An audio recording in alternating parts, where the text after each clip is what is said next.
Good evening, ladies and gentlemen. Welcome to Lords of the Night. I am your Lord of Pain, the Ranting Monkey, and with me, as always, is your Lord of Pennies. Say hi, Satsu. What up, Doe? Was that a nice, good radio introduction? Indeed. Thanks. I give that a A+. Thank you. I was trying.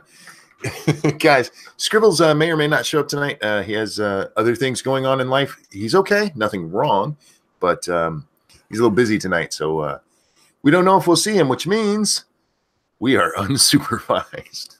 Video game. Video game night. Yeah, so I pulled up stories because I want to try to keep to the format, but we'll see what happens. Because but off the bat, we have to thank William Savage, who says 37 years ago this day I was extracted from my mom and placed in an incubator for a while to finish cooking, no bigger than a beer can. Might I trouble the Lords of the Night for some exquisitely rough ear rape? Thank you for the donation. And William, Exquisitely rough? Exquisitely rough. Huh. I feel bad for William that Scribe's not here because that's what he excels at. Oh, yeah. Mine is just bad singing. He takes it to a whole nother level. So, Satsu, do you mind actually singing this time? And singing badly? You're going to do it anyway. William, I from your message, I take it it's your birthday. And because of that, we are going to do our best to grant your request and sing this for you. And a 1 and a 2. Happy birthday to you. You're liking it, you know you are. Happy birthday to you. That's right. Happy birthday, dear William Savage. Happy birthday to you. William, happy birthday. I hope you had a great one. And I hope you enjoyed our song. Indeed. So, I hope you did. That's a rarity, man. You actually got a Satsu sing along. You're welcome. Jenna says, Monkey, you know Scribbles. Yeah, I know. The name gives it away. Anything you want to discuss before we get into the news tonight? Jenna said, I want reparations for that. No, actually. I mean, the only real thing is a couple minor Jussie Smollett updates, but other than that, I ain't seen much today. Me and Squishy been working today. Move stuff, right? Mm-hmm. We'll be over on 2 Cents Plus playing New Dawn tonight, giving away a copy of Resident Evil Revelations. Indeed. Or trying to. We've tried to give this away before. But yeah, we'll be giving that away tonight. So come join us after this over on 2 Cents Plus. That is the number 2, the word cents, the word plus. Those are all squished together. Squish. And the link is down below. Make sure you come and subscribe. Tell your friends, your family, that bitch you hate. Tell everybody to come watch 2 Cents Plus. It's a lot of fun over there. I have to share a story about Pumpkin. Every time I see her, I go upstairs and I talk to her. She smiles really big for her grandpa. And she just pays all kinds of attention to me. She's getting to the point where she's starting to like understand how her hands work and stuff, reaching for toys and whatnot. Tonight, for the first time ever, I reached down to pick her up, and she actually reached her arms up at me. Oh. And I'm the only person she's ever done this for. And she did it 4 times tonight. Upsetting her mom, her dad, and her grandmother. But it's like, that's my girl. I'm the granddaughter whisperer. And then I picked her up, and she would just cuddle right into me. And then she licked my shoulder. And it's like, there's baby spit all over me. How old is Pumpkin now? She was born October 31st. So we're coming up on what, 4 months? The end of this month? Something like that. Yeah, you'd have to do the math because I'm not good at it. So news. You're right. There wasn't a whole lot of news today. Well, let me rephrase that. There was news. It's just not much I care about. Like they had the Venezuelan thing going on. Venezuela's like it's catching on fire. There's people. There's some unrest in the country. But I really don't care. Is that wrong? No, because I don't either. I can't bring myself to care about it. I think we've overloaded on this shit, It's so far away. It's none of my business. I mean, no, Angry Illinois, you're right. Monkey Dick, Jim Jones, movies, video games, hit the like button and share our stuff far and wide. Thank you for reminding me because, yeah, I forgot all about that.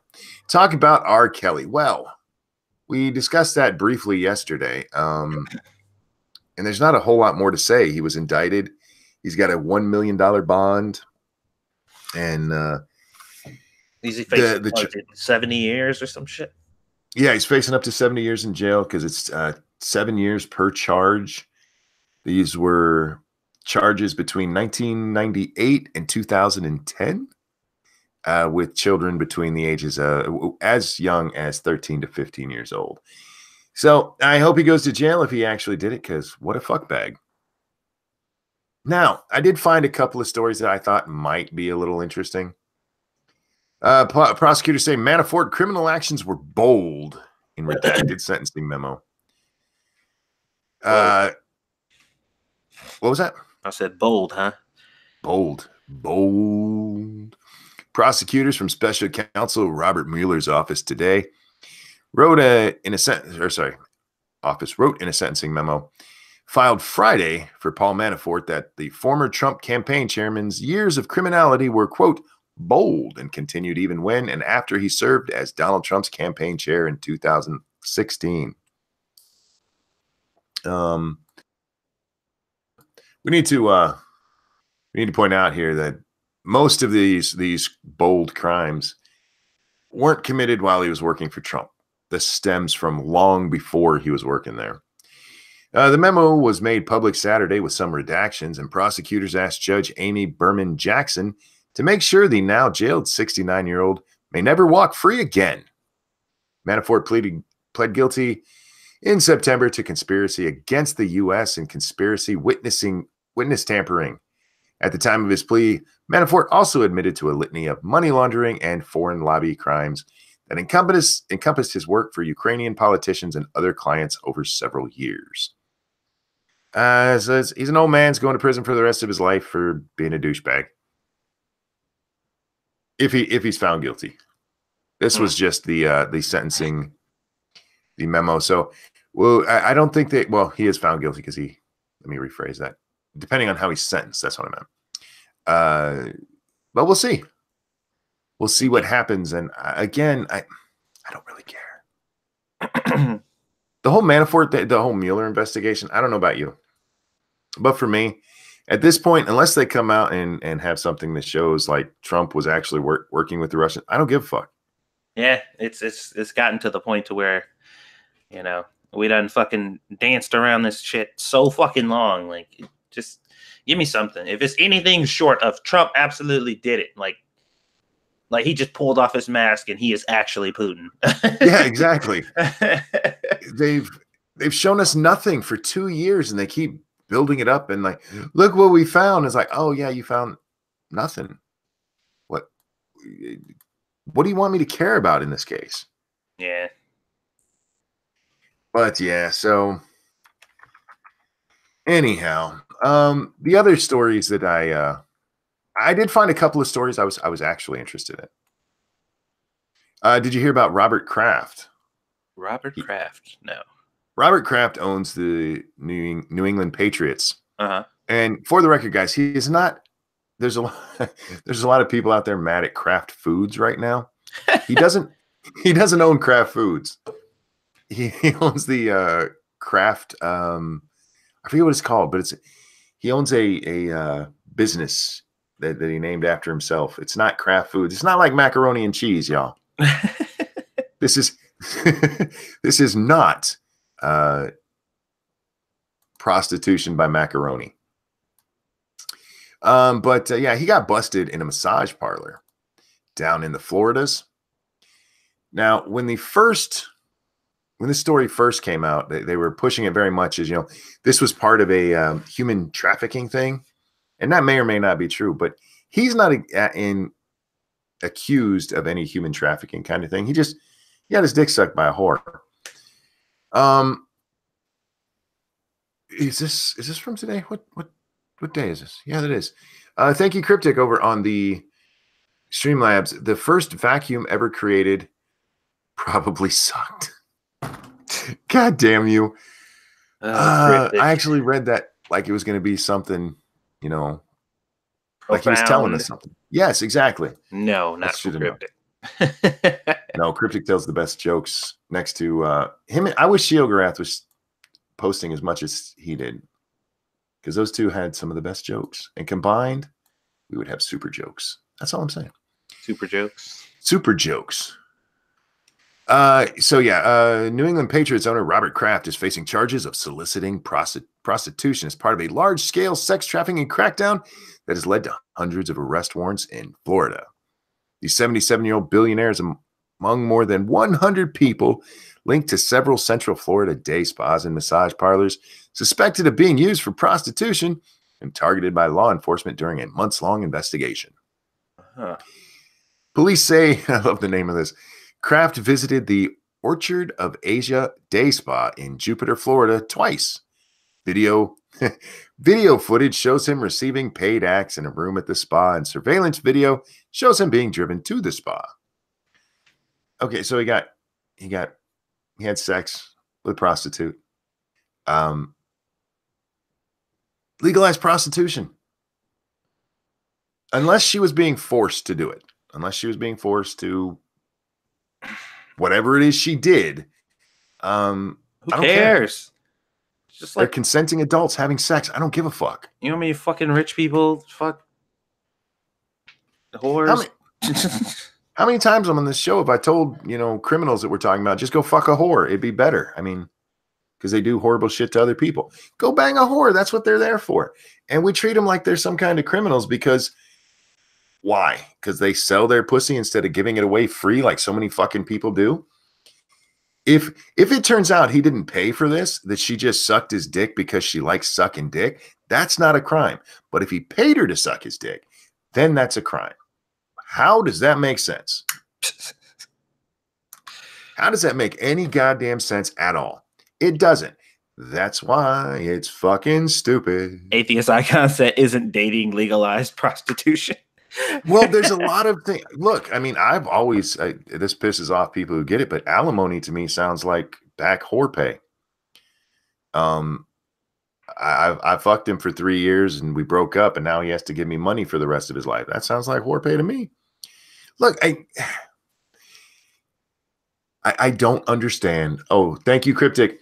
What do you call the girl you go after your main girl? The afterthought. Girl you go to after your main girl. Don't bang thoughts, man. Bang whores. Zombie says, no, I disagree. You don't pay women for sex. You pay for them to leave afterwards. Chef taught us that in his song about prostitutes. But this is something I've never understood. And I don't understand why there's not a bigger push for this, especially in the world of it's her body. Her body, her choice. Why doesn't she get to make the choice to sell it? You know what? That's an excellent point. Her body, her choice. Why can't she? But then again, yeah. I guess the people deciding that are the very same people who are trying to stop them from having abortions, I guess. Well, I mean, I think there's a certain part of it that the people who use the "my body, my choice," they're the feminists who also, women should never degrade themselves by having sex for money. Yeah, they think, that's porn. True. Yeah. Terry Diamandis, thank you. Making porn is legal, so just film your encounters with hookers and you'll stay on the right side of the law. Well, this was apparently filmed. So, I mean, look, if he did something really horrible, like I said, if these are women who are under some duress. You know, their visas are being held by the person who owns it, and they're not going to get it back unless they bang 800 old rich guys. Okay, that's different. But if these are just, you know, women who are like, you know what, I'm going to rub a guy, jack him off, and make an extra $100 for myself, then that's nobody else's fucking business. And it is way past time that we said whores should be legal. Legalize them. Legalize whores. And regulate the fuck out of them. Make sure you don't want dirty whores. They still have to go get, you know, checkups every month and all that. It just seems like such a simple thing to do. I don't know. Like, why not? Diesel Dave says, Monkey, let me on. I have invites out to some people that I want to come on. And if they don't, we'll see what happens from there. Jar Jar Binks, thank you. Back to basics. It's time to bang crazy. No, I don't understand why prostitution is illegal. It makes no sense. The only reason prostitution is illegal is because politicians have wives.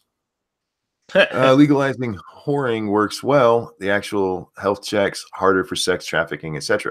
Well, when you make something illegal, it tends to bring up a black market for it. Yeah, it goes underground. If it's illegal, it's a lot easier to monitor.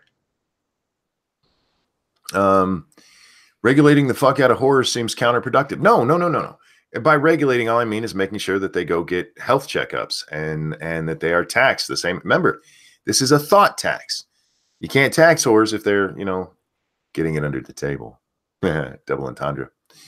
Okay, so yeah, the owner of the New England Patriots, for some reason, had to pay a whore to touch his pee-pee. That's actually kind of sad, really. This is a billionaire. Well, you know what? He probably is like, I'm not giving half of my money to no one. Anyway. That's all I want from CNN today. Diesel Dave, thank you. This would be a good test. I understand, but I don't usually do testing live on this show. If we were on Monkey in the Morning, that'd be different. Jar Jar Binks, thank you.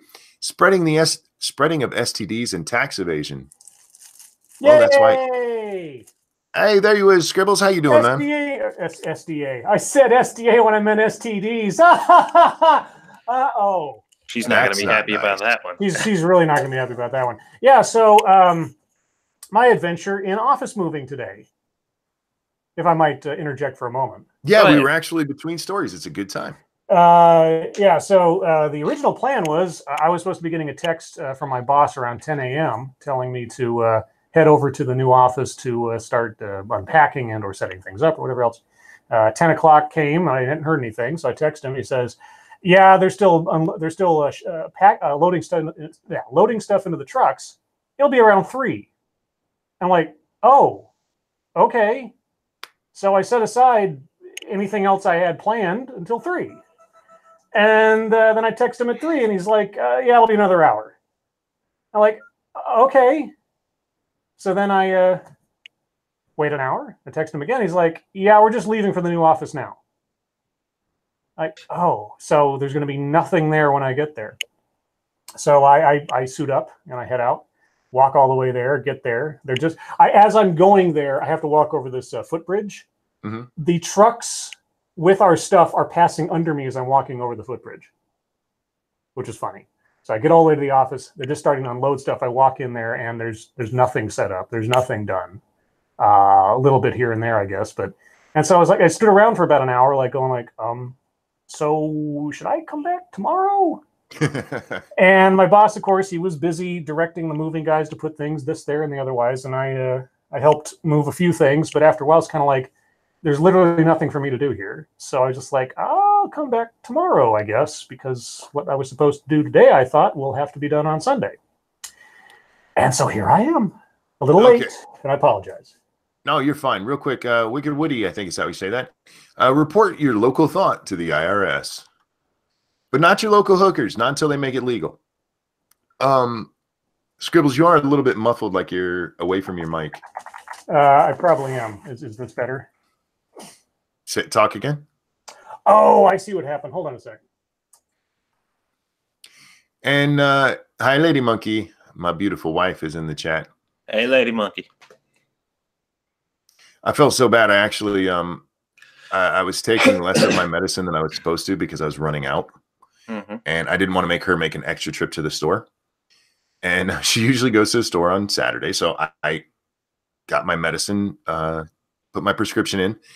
And she went to the store and she came home like, did you get my medicine? She's like, what? The pharmacy contacts her for one of my medicines when they're ready, but not the other one. And this was the one they didn't contact. So she had to make a second trip anyway. And I felt like an ass. Jar Jar Binks, thank you. Lock yourself in the bathroom and rub one out. Well, that's fine. Look, but again, I mean, we're talking about selling something that's perfectly legal to do. I mean, it is legal to fuck. Can you guys hear me now? There you go. Now you sound okay. Right. Yeah, I had my.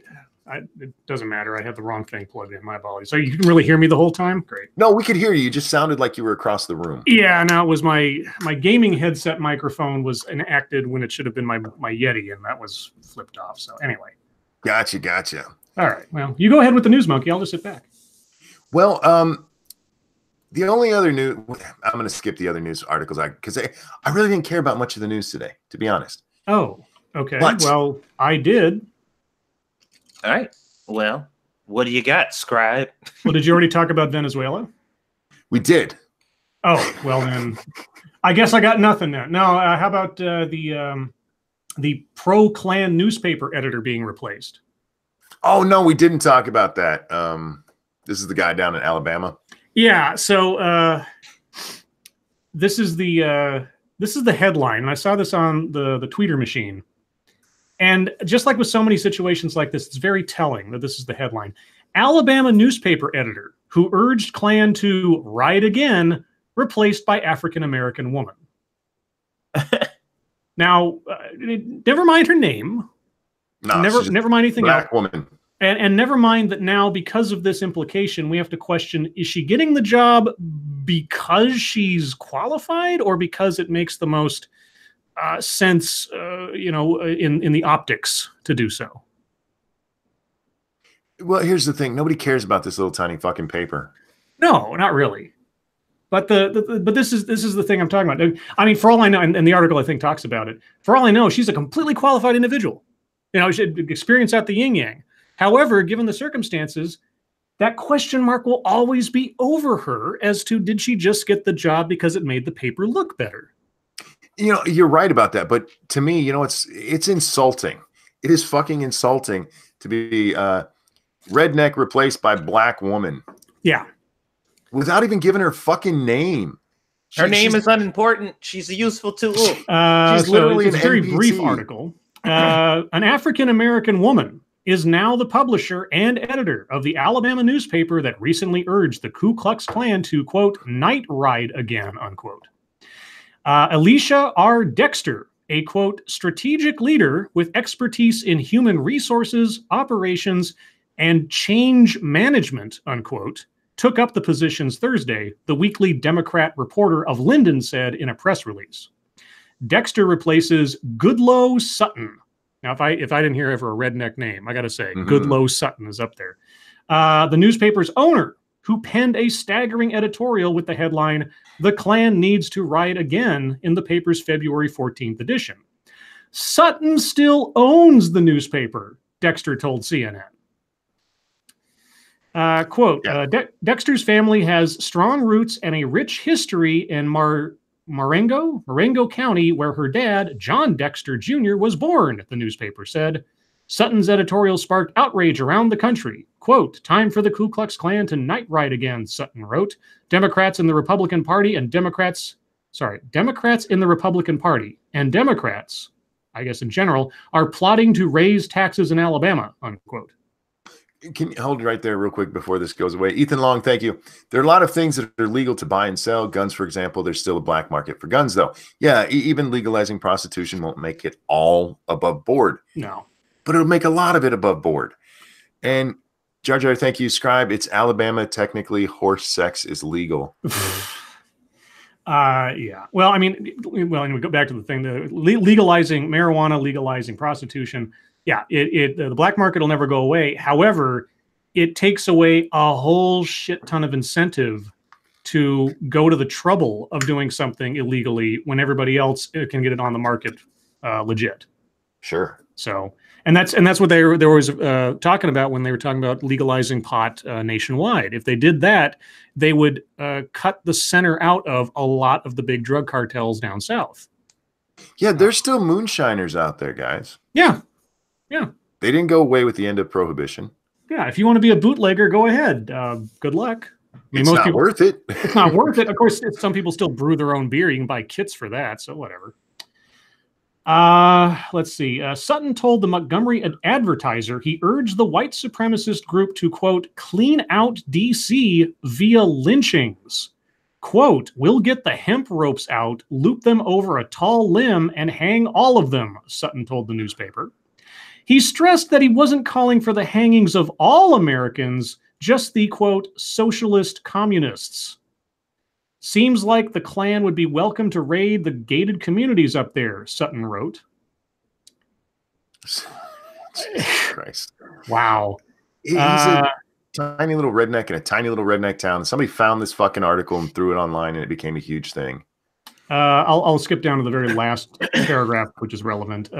Dexter, the new editor, who holds master's degrees in human services from the Spertus Institute of Jewish Studies and in counseling from Argosy University.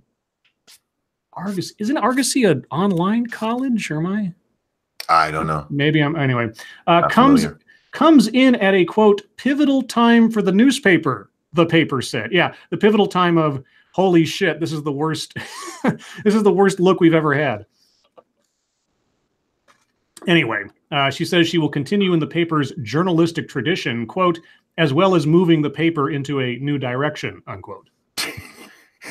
Right. Journalistic tradition in a new direction. Still owned by the racist redneck, but we're going in a new direction. Okay. You know, this is going to disappear, and it never should have been a thing. Yeah, look, by all means, get him out of there if that's what you want to do for your paper. Mm-hmm. But this would be like me making a prostitution paper and people getting mad about it. Nobody would ever read it. Wait, a prostitution paper? Yeah, because I'm on a prostitution kick. We were talking about Kraft earlier. Robert Kraft. Oh, I thought you might talk about cheese slices. See, that's why see, guys, this is why I told you Kraft is not Kraft. Anyhow, I did want to talk about the Oscars because that's tomorrow, guys. Oh, that's right. And so I have a list here of the nominees.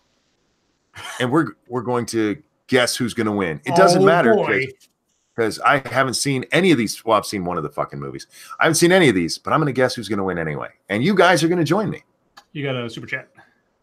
Thank you so much, Jar Jar Binks. Man, I'll send the furries after AM. That'll show them.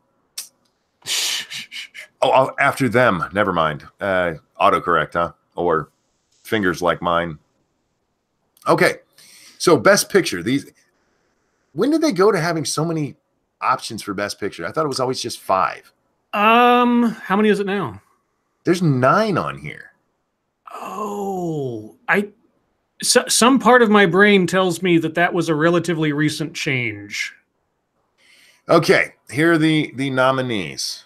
We have Black Panther, Black Klansman, Bohemian Rhapsody, The Favorite, Green Book, Roma, A Star is Born, and Vice. Okay. Now, based on the fact I've only seen one of these movies, I'm going with Black Panther. It's the only one I've seen. So by default, it is the best picture I've seen out of those. I'm going to guess out of those 9, there are 2 that I think will probably get it. Okay. Not that I think that both will get the award, but out of all of them, the 2 that are most likely. Either Green Book or Roma. Roma is and I haven't seen it, but it's a very sort of, it's one of those really artsy films. It's got a whole lot of praise, but not a lot of people have seen it. It was on Netflix for a while. I think it might still be. It's one of those movies that the Academy classically would go for as a top contender, just because it's very personal, it's very artistic, it's black and white, and it's very art house. The Green Book deal, you got Viggo Mortensen and the guy whose name I forget, but God, isn't he the guy who just started doing True Detective again? Anyway, it's like McKeish something, I can't remember. Anyway, it's a story about, imagine this, racism in the South. And the Viggo Mortensen plays the driver of I think he's an author or a poet or something. And this is a true story, or based on a true story that took place back in like the 50s, where they were driving around the South on a poetry tour or something. And he's basically his driver and bodyguard for the whole situation. Yeah, there's a little caption here that says, "The real story of Green Book, the guide that changed how Black people traveled in America." Yeah, that's the framing device for the deal, is that there was a this is how you travel in the South and it was a real thing. It was a tips for how to avoid trouble in the South if you're Black at the time. Stay away from the white people. Yeah, well, I mean, go north. Go north. At that time, it wasn't bad advice necessarily. So, no, but anyway, I'm not joking here. That's what I would have told him. Yeah, but between all those movies, I think those two make the most sense. Now, will they? Given, I honestly, even though I don't think it deserves even being mentioned, Black Panther has a fair chance, which is unfortunate for the credibility of the Academy. You want to take a guess here, Satsu? I don't care. Thank you, Cryptic. Pun enters a room, kills 10 people, pun in, 10 dead. You know what I would like for it to be, just out of hilarity? Vice. I saw people like losing their shit that Vice was nominated. That would be amazing. Yeah. Dude, people are going to fucking lose it. They will riot in the theater where it's being presented if Vice wins. It's like a bunch of old white guys playing old white guys. All right. Actor in a leading role. We have Christian Bale for Vice. Bradley Cooper for A Star is Born. Willem Dafoe for At Eternity's Gate. Rami Malek, is that how you say it? Rami Malek for Bohemian Rhapsody, and Viggo Mortensen for Green Book. I'm going with Mortensen for Green Book just because of the subject matter. I haven't seen it, but nobody from Black Panther's on here, so I can't vote for any of these. Plus, I like Viggo. He's a good actor. I wouldn't be surprised if Christian Bale got it, just because the physical and personality transformation he had to go through to imitate Dick Cheney, that takes some skill right there. He should never win anything for what he did to Batman. He did to Batman? What do you mean? That voice he made when he was in the outfit. Hey, Christopher Nolan okayed that. I don't care. He did it. All right. He should never win. He should not even win a scratcher ticket. I don't think he needs to buy those. Any thoughts here, Satsu? No, not really. I don't know all of them well enough. Satsu doesn't give a shit. I think Viggo probably deserves one just on the basis of his career, because I don't think he's ever won one before. But History of Violence, Lord of the Rings. God, I mean, Viggo Mortensen is one of those chameleon actors, and he's always intense, and he's always great. And he's been in a lot more things than you realize. Oh, yeah. I mean, because like I say, I forget what it was. There was a movie where he was in it. Oh, that's what we're talking about. G.I. Jane. That's what I was thinking of. Because when we did that review, I remember you saying you didn't even recognize the guy until about halfway through because he just didn't look like Viggo Mortensen. He wasn't acting like Viggo Mortensen. So yeah, Viggo should get it. I think just on career alone. All right, we got to do ladies too. Actress in a leading role. Oh fuck! Oh my god! What? Yalitza Aparicio for Roma. Yeah. Glenn Close for The Wife. Olivia Colman for The Favorite, Lady Gaga for A Star is Born, and Melissa McCarthy for Can You Ever Forgive Me? Well, I know what Can You Ever Forgive Me is about, but I don't know that Melissa McCarthy should get it. I'm going to guess Lady Gaga. Glenn Close is the safe choice. Sure, but she's already gotten an Oscar before. Sure. Lady Gaga is probably the press's choice, but I'm going with Melissa McCarthy because this is the inclusive Oscars and we have to have the fat chick. Oh, okay. Actress in a supporting role, Amy Adams for Vice, Marina de Tavira for Roma, Regina King, If Beale Street Could Talk, Emma Stone for The Favorite, and Rachel Weisz for the Favorite. Ooh, Rachel Weisz. Weisz, yes. Yeah, I always like Rachel Weisz. God, I don't know. I don't know any of these people or those movies, so I am going. Well, I do know what Vice is. I'm going with Amy Adams because I like that both of her names start with the same letter. I don't know Rachel Weisz. I don't know who that is. You never saw The Mummy with Brendan Fraser? I've seen part of The Mummy with Brendan Fraser. Oh, okay. Well, the first Mummy is worth seeing. We're just on a fun factor. The rest of them suck. But she was in that. She was in I'm suddenly forgetting it. It was the movie with Hugh Jackman playing the guy who tries to cure cancer, and he travels through time through all these books and stuff. What was that called? Was it called The Tree or something? Anyway, it was a Darren Aronofsky movie. She used to be married to Darren Aronofsky. He's the guy who did Pi. If you know what that is, but I'm just a movie nut talking now. Don't mind me. Satsu, any guesses on the women's? I don't know who half of them are. There you go. He's probably going to get most of them right. You realize that, right? Actor in a supporting role. Oh, my motherfucking God. Mahershala Ali. All right. Mahershala Ali for Green Book.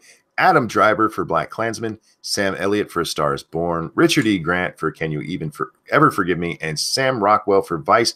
I'm going with Sam Elliott because he should always win if he's nominated. Yeah, God, talking about careers there. Yeah, I'm gonna pick that one too because Monkey did. Thank you. While you're thinking there, Scribe, Peter says Monkey. Thank you, Peter. And Peter. Okay. I might say Sam Rockwell. If Christian Bale doesn't get it for Best Actor for Vice, Sam Rockwell will get it for Supporting Actor for Vice because his George W. Bush was pretty spot fucking on. That's all I gotta say. Wait, are you shitting me? What? Okay, so Black Panther is nominated for Best Picture. Yes. Nobody's nominated in any of the major acting categories. Right. Nor is the director nominated. Yeah. For directing, we have Spike Lee for The Black Klansman. We have Pawlowski for Cold War. Yorgos Lanthimos for The Favorite. Alfonso Cuarón for Roma. And Adam McKay for Vice. I'm going with Spike Lee because he's the only one I know. Probably. And has he ever won a Best Director award before? I'm not sure. Yeah, because like I say, there's a lot of these names that I'm thinking, if they haven't already won an Oscar, the balance of their careers alone will probably push them, if nothing else, unless it was a completely outstanding performance. But also the fact that, you're absolutely right. The fact that the director of Black Panther is not nominated, and nobody in the acting category is nominated, etc. Why is Black Panther at all on the best list? Just about one person, at least, from every other of the nominated films for Best Picture, is in one of those other 3 or 4 categories. Yeah, there's crossover. Yeah, but there's Real not quick. for Black Panther. Anyway, sorry. Michael says, Scribe. Michael! There you go. Thank you for the donation, Michael. Yeah, and look, again, I didn't hate Black Panther, and of all of these, it's the only one I've seen. So by default, it is my best picture of the year of that that list. So good luck to everybody tomorrow. Remember, it's an honor just to be nominated. Did Black Panther get nominated for costuming? That's my one question. It did. Okay, I feel, now that it probably deserves at least a nod because that was some creative fucking costuming. You know what? I would give him costuming if it wasn't for Avengers. Oh, for Infinity War? Yeah. Because they both have great, but there's so many more and they're so more varied in Avengers. Yeah, but then again, a lot of the Avengers ones were already created. Right, that's true. They were already designed previously. Yeah. So I mean, yeah. Yeah, and besides, which I mean, like I said, I do not understand for the life of me why Black Panther is a Best Picture nominee, and the fact that no one. Okay, I know why. I know why. I'm just trying to give some benefit of the doubt. For some reason, I just can't help myself. I don't want to think that people are that cynical about it, but I don't have any reason not to at this point. So. Scott in chat says Black Panther was so inferior to Infinity War. It was, but in fairness, most Marvel movies are inferior to Infinity War, except for Iron Man and Winter Soldier. Indeed. Yeah. I'm still a fan of the original Captain America too. James Colley, thank you. Virtue signaling will win over who deserves it. Not necessarily. I would actually be really surprised if Black Panther wins. I really would. Ethan Long, thank you. I'm surprised at you, Scribe. The Mummy Returns, while not as good per se, was certainly a fun action movie. Bus chase, pyramid mummies, Anubis army. Anubis, yeah. Anubis. Yeah, and Scorpion King. So here's the thing. Mummy Returns wasn't bad, but it was practically exactly the same as the first one. You weren't getting anything new. I'm not saying it wasn't, you're doing a double feature of the two. Go ahead, it'd be fun. But I liked the Mummy first one better because it was all new to begin with, whereas Mummy Returns was just a rehash, unfortunately. Thank you, Jenna P. I'm Batman. Sassy. I'm Batman. You are? Oh my God, you're the Black Batman. We finally have one. Oh my God. They don't call me the Dark Knight for no reason. Oh, I'm sorry. That was Pygmy Mummies, not Pyramid Lady Monkeys correcting me. How did I see that? I'm dyslexic, honey. I'm not dyslexic. My brain just fills in words that don't actually. You know this about me. Why are you fucking with me? It's true. We know. Guys, we are way late for this, but we are moving on to. But it's a special night. It's Oscar night. We should all be. Are you guys having Oscar parties tomorrow? What? No, I'm having a office assembly party tomorrow at some point. Oh, so you guys are straight, huh?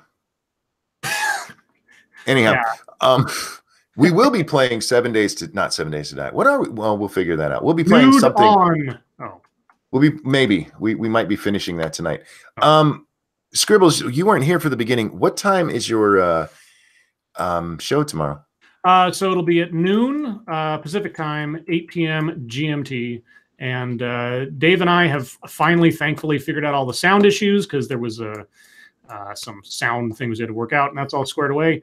And I will also mention very early on, not next Sunday, but scheduled for the Sunday after, the 10th, our very own Point Curation will be the subject of my next Familiar with the Matter, where Point will tell us about telecommunications and telecommunications companies. Oh. Yeah, that would be actually a really good conversation if you're into that kind of stuff. Now, in both instances of Dave and Point, actual details about their personal companies or any details therein will be withheld, of course, because but otherwise the basics, whatever questions I have to ask and such. So yeah, tomorrow noon Pacific for Diesel Dave and talking about long haul trucking. And thank you for the donation, Peter. I appreciate it. Okay. James Colley, thank you so much. So you were surprised when Obama was voted in office? No, Obama, like it or not, was a better candidate that year. Oh yeah, very much so.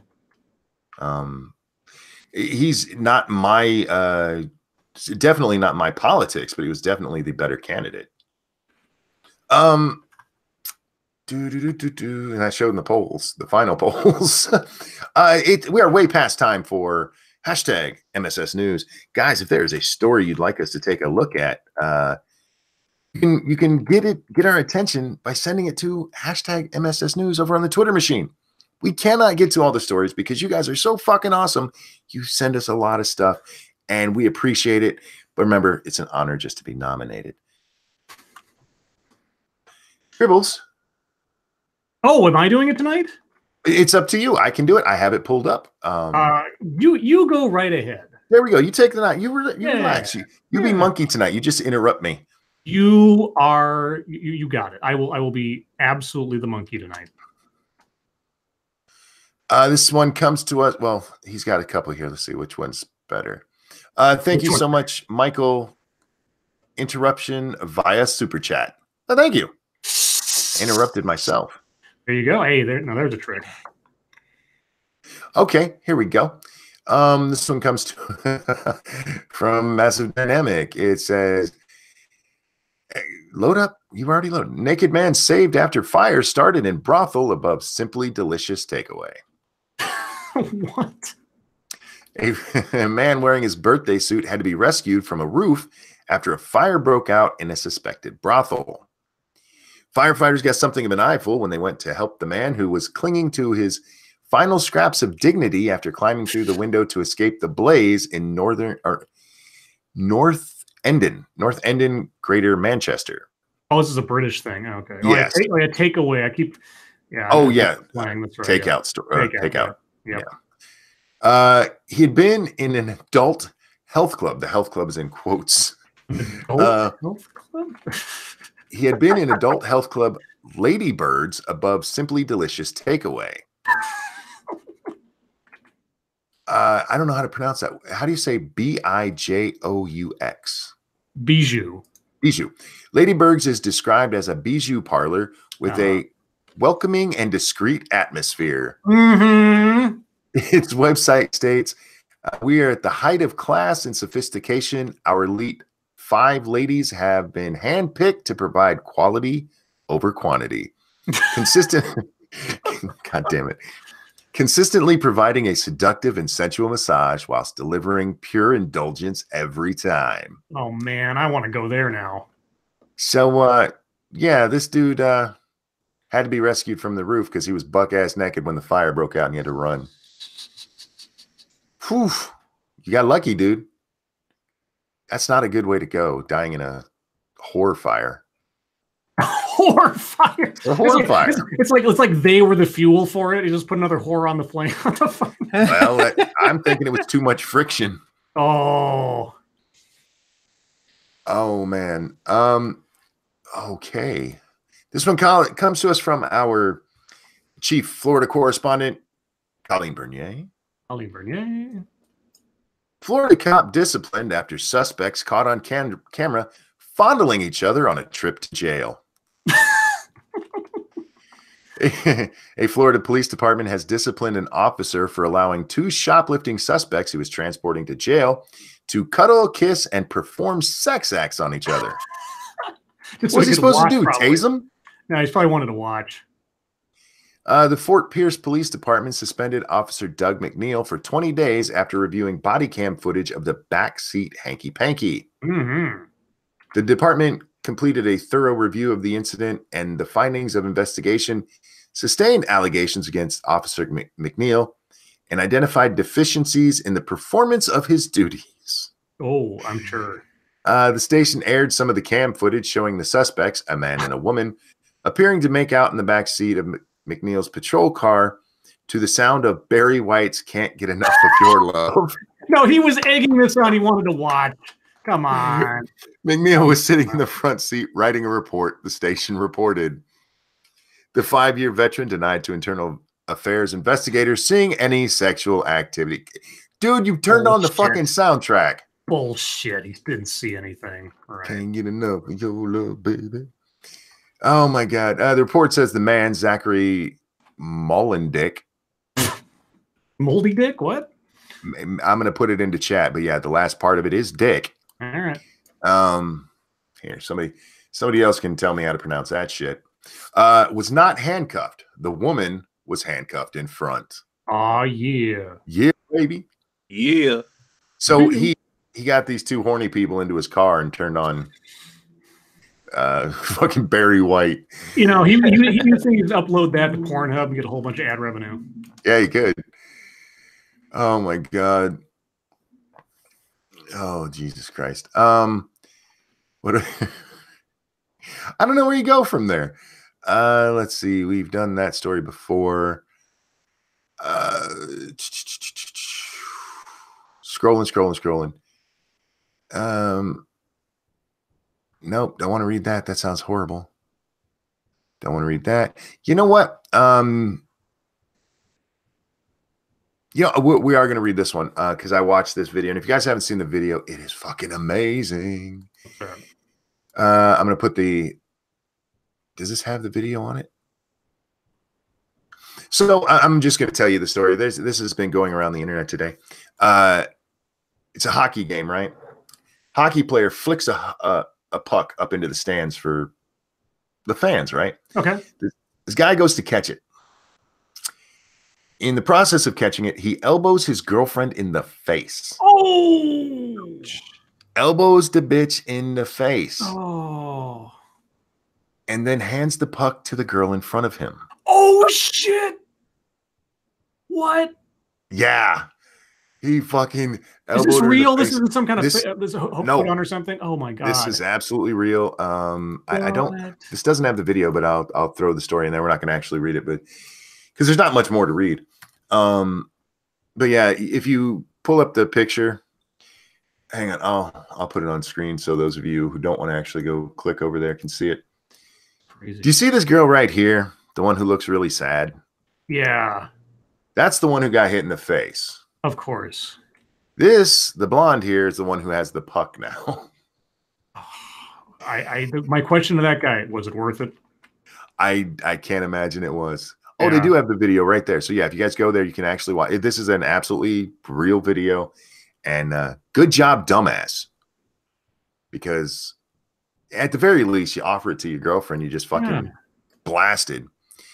But we're gonna end there. Sorry guys, we went way too long on the Oscar predictions, but this is a special show because the Oscars are tomorrow. And if you are gay, this is your Christmas, man. And I support the gays by giving them an Oscar show. I thought the Tonys were more of a... No, it's all of any award show, man. They love okay. They the Tonys are more like Easter. You know what award show I miss? What's that? The Horror Hall of Fame. They did that for like 2 or 3 years in a row. The very first one was like hosted by like Robert Englund, and had Freddie come out and all that kind of stuff. That was cool. I was like, what, 10 or 11 when that happened. His girlfriend. Satsu? Huh? What did you say? Was she pregnant? Not that I can tell. That would make it even worse. Jar Jar Binks, again, thank you. Monkey, don't you dare bring reality and religion into my fiction. My life is fine. It's all unicorns and kittens here. Cool. Who's Oscar? He is the gold statue. Jesus Christ, the hiccups. I'm so sorry, guys.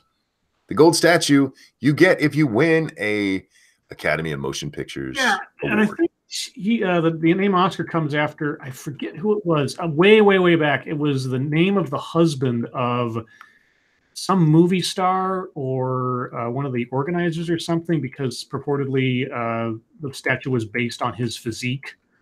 I think that's the rumor. At least I know the name comes from somebody's husband at the time. Yeah. I have never understood why people have like Oscar parties and stuff. It's interesting to watch the Oscars if you really are into movies and stuff and care about that. They've definitely dropped off since I was a kid. Oh yeah.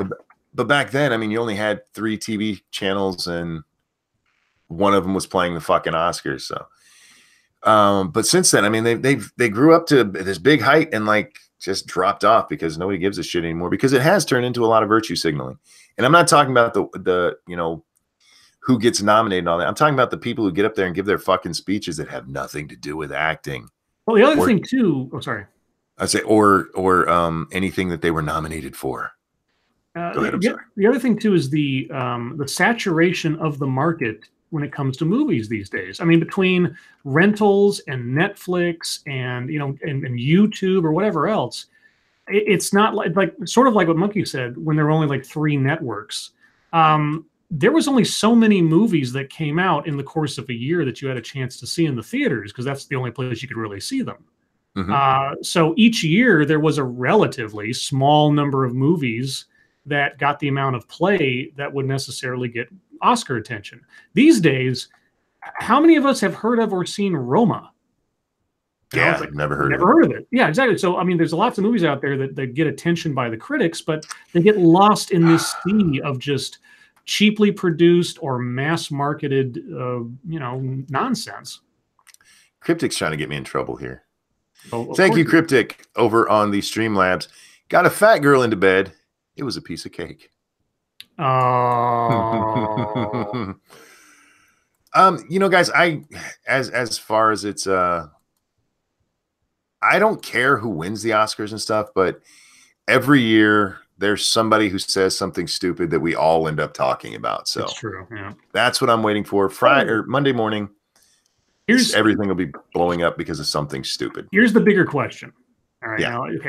Now let's since we're going to be talking about this anyway, we don't know who's going to be standing up on the stage accepting awards, but when we inevitably have someone make their big virtuous speech, whatever, what do you think the topic of conversation will be? What do you think they'll make a speech about specifically? Either the Mueller investigation. Okay. Or the Green New Deal. Real quick, Jar Jar Binks, thank you. Free Vic Mania, give him an Oscar hashtag or at he too. I don't know if he's nominated. I think it's going to be an anti-Trump speech in general. They may not use his name. They probably won't use his name because they don't want to invoke his demon or something. But it'll be some kind of anti-Trump speech. Will be the first real political jab. Thoughts over there, Satsu? I don't know. Satsu doesn't care. Man, look, if it was the video game award, Satsu would have an opinion. Yeah, but it's just like I ain't seen none of these movies. Not one of them. You don't have to. Yeah, you don't see a movie to guess as to what the topic du jour will be for the political virtue signalers that night. Well, we already know what it's going to be. It all depends on what wins. If Black Panther wins, then they're going to, they're the same people who are saying that these Oscars don't mean shit and they're just, they're for white people that get all excited and they don't matter. They're going to fucking throw a party like it's the greatest thing that ever happened. And if it doesn't win, they're going to act like it's the worst thing that ever happened. And that's basically going to be it. I did want to bring up one more small thing before we move on. This was just posted up on Twitter. It wasn't like a news article that I saw. It says, this is stunning. In 2017, Mark somebody reported that a widely heralded 2014 study by Mark Hatzenberger called Structural Stigma and All-Cause Mortality in Sexual Minorities, published in Social Science and Medicine, failed to replicate and has now been retracted. Oh. This is interesting because this is a study that came out and showed that because of bullying, because of sexual orientation, it caused people to kill themselves. Oh. And it has now been completely retracted because the authors of the study realized they made a mistake. And when they fixed that mistake, it proved their study to mean absolutely nothing. Now, that's not to say that there haven't been suicides on the basis of bullying because of sexual orientation. No, it's to say that that there is no reason to believe it's any worse than any other bullying. Okay, I see. All right. Atheist Icon, thank you. Have to listen later. Waifu's time. Wish us luck at the range tomorrow. Well, good luck. And thank you so much for the donation. And we'll try to make the rest of this interesting. So when you listen again, you're interested. With that, guys, it is the YouTube's time. Satsu. Yes, sir. What'd you do with the YouTube's time today? I had a lot of imaginations of me doing lots of things. But in actuality, I cleaned out the little storage area that they gave us for our apartment, separated all of our clothes to get ready to wash when we need to get the fuck out of here, and threw a whole bunch of stuff away. And then I cooked dinner for Squishy. Alrighty. Over on the Streamlabs, thank you, Wicked Woody. Will Jussie Smollett win an Oscar for his acting? Probably not. We can only hope. He should. Now, that'll be Emmy because this was mostly on TV, not in the movies. Oh man. He'll win a. Does YouTube give out awards? He'll win a YouTube award. I did my monkey in the morning today, and I realized something today. You cannot start the show out with titty clapping. What? Why not? Because there's nowhere to go from there. Oh. We kind of have a format over there. It's not a real format, but what we've noticed is that we talk about semi-serious, serious stuff at the beginning, and then the last half hour devolves into degeneracy. Sure. But Weibo came on early, and we devolved into degeneracy at the beginning. Mm-hmm. And so the rest of it, every time we read any kind of serious story, it just had more weight to it, because there's nothing's going to top Weibo Jones clapping her titties together on stream. She did that? She gave us applause with her. What? I missed this. Oh. Well, it's still up, so that's and so I learned a valuable lesson there. And then I didn't do anything else today except sleep. Thank you, Frosted Glass. Calling it now. Best costume goes to Governor Northam. Well played, sir. But yeah, and then we came up with hand titties, and things just got, it was degeneracy, and you can't have degeneracy at the beginning of a show. So I learned a lesson, and I will apply that to the future. Scribbles, what'd you work on? Well, I posted my latest video.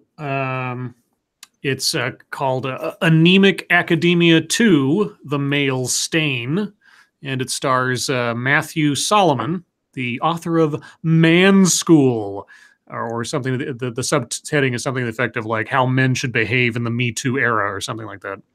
And it's a very long monologue by this guy telling us, how we should behave, why men are bad inherently, why the Gillette ad is right, etc., etc. It was a slog to go through. That guy, on the one hand, I feel sorry for him in some places, because if you watch the video, there's a couple of points where I just kind of go, I think he's talking from personal experience of like tragedy and heartbreak. On the other hand, in chat, Chadwick says that. No, sorry, it was Vortex says that dude was super sad inside. I know, right? When he pauses in his talk, he'll say something, then he'll pause, and his face immediately falls into this neutral, frowning, forlorn, 1,000-yard stare. Like every time he's animated when he's talking and everything, and all it says just stops, and it's almost like his entire body just forgets to live. Not to be too melodramatic about it. But anyway, on the one hand, I feel sorry for him. On the other hand, he is such a tough subject to work through. I got so tired of listening to him as I was making this video. When I was assembling this thing yesterday, I had to do it in very small chunks because I just couldn't stand it. I had to do 3 or 4 sections, take a 10-minute break, look at something else, then go back. It took me a very long time. But anyway, that's up now. Now, was that because of him or because of the subject? Yeah, kind of both. I mean, there's going to come a point where, and probably sooner rather than later, I've done a couple of videos on toxic masculinity now, and there's really no other angles I'm hearing fundamentally from most of the people that talk about it. So between Matthew Solomon, a couple of guys who did like a school show, I did a few videos back. It's just such a tired argument, and it's so self-contradictory and so self-defeating, especially coming from a man. At one point, he basically says, mansplaining is awful. Mansplaining is terrible, never do it. And I said, okay, so, overbearing know-it-alls are things is only a male behavior. Got it. And later on, he goes to describe, amazingly enough, toxic femininity, and he describes the very same behaviors. I'm like, oh, okay, so overbearing know-it-alls is also a feminine behavior. How about we just classify certain behaviors as relatively undesirable on the basis of human behavior? Why does it need a gender attribution? Why does it make any sense? And it doesn't, because he disproves himself over the course of his own tirade. So anyway. It has to be gendered, otherwise nobody's going to give a fuck. I know, and that was the other thing too, is that the most telling part. I am giving spoilers for anybody who hasn't watched it, but the most telling part was when he starts talking about his book about 3/4 of the way through the video, and he mentions how many awards it's won and how it's been the bestseller and all this other stuff, and then as soon as he mentions that, he goes back to his absolutely sad, neutral face. And I said on the video, I said to myself as I was watching, if I wrote something, even if by all other measure it was garbage, but if I wrote something and I had received awards and accolades and everything else, I would be beaming. Sure. I would be proud of that. Even if I was trying to keep it low key, you would be able to tell on my face that I was proud of that accomplishment, proud of that affirmation. Nothing. Just dead eyes. It just, I don't know what's wrong with this guy, but like I say, kind of feel sorry for him. At the same time, he's doing it to himself. And now I have a question. In the audience, could you tell if there were any women there? No, this was him standing. This was a bedroom video camera thing. Oh, okay. This was not a TEDx thing. He was just in a room recording it on his own YouTube channel. I wish there was an audience, but there wasn't. Well, did he tell women not to watch? No. So wasn't he mansplaining the whole time? Well, Monkey, now see, you're applying the logic of their own arguments back on them. It's like somebody standing up on a stage and saying that all white people don't deserve to be where they are in life because of white privilege, and yet the person talking is a white person, and they say they have degrees that they've earned, which is like, well, then obviously all those degrees are invalid, so why do you feel like you're qualified to be on that stage talking about anything? Anyway. We live in bizarro world. And that brings us on to fucketry time, guys. But before then, don't forget to come watch me and Satsu play Far Cry New Dawn. We're getting really near to the end of the game, guys. After this show, over on 2 Cents Plus, you can see how far we get. It's a lot of fun. You guys should come.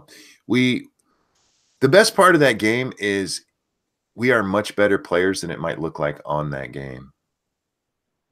When we're not recording, we get shit done. When we are recording, it's like, oh, fuck, I can't believe I just did that. So make sure you're going to come watch. It's a lot of...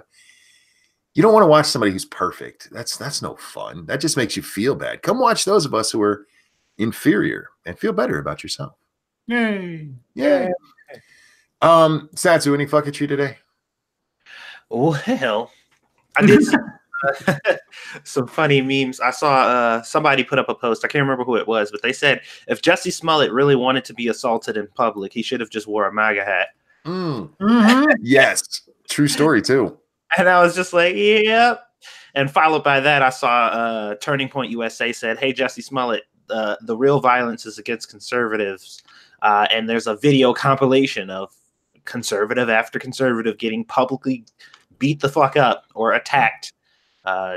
Just for being them. And it's funny, we have an entire compilation video of this stuff, and it's nobody bats an eye. It's like, yeah, well, that's what they get. But fake accusations, of course, those need to be addressed. Outside of that, I asked a very important and thought-provoking question today on Twitter and got some feedback, which was nice. If vegetarians turn into zombies, do they remain vegetarian? Which was that was. No, I didn't put this online, but I think at that point they could only eat human vegetables. Yeah, human vegetables. Well, somebody said that's easy. They just eat other vegetarians. There you go. I'm like, okay. Well, I guess we can go with that. They could eat Terry Shives. You mean Terry Schiavo? Shivo, whatever her name was. Oh my, yeah. Okay, great, Monkey. That's really appropriate. Good job. Well, they're vegetables, right? Oh, Monkey. Not only did you say something rude, but you got the person's name wrong. That's all right. She's been dead for a while. It's okay.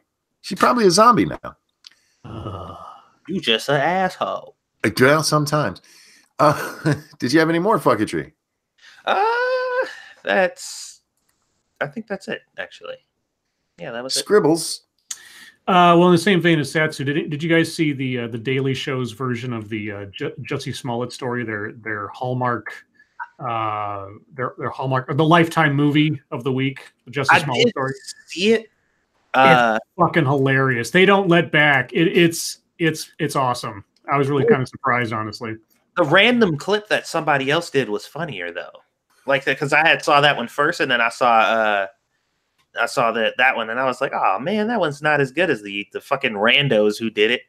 I just put the rando one into chat. I haven't seen the Daily Show one. I'll have to check. Daily Show one I thought was pretty funny. I don't know if I've seen the rando one. I've seen a couple. The rando is hilarious. It's fucking hilarious. All right, I might look at it. Other than that, God, the only fucketry that I recall. So I subscribed to, I think it's the New York Times. They have this newsletter they put out now, and I got an ad for it at one point that said, sign up to get our newsletter called Race/Related.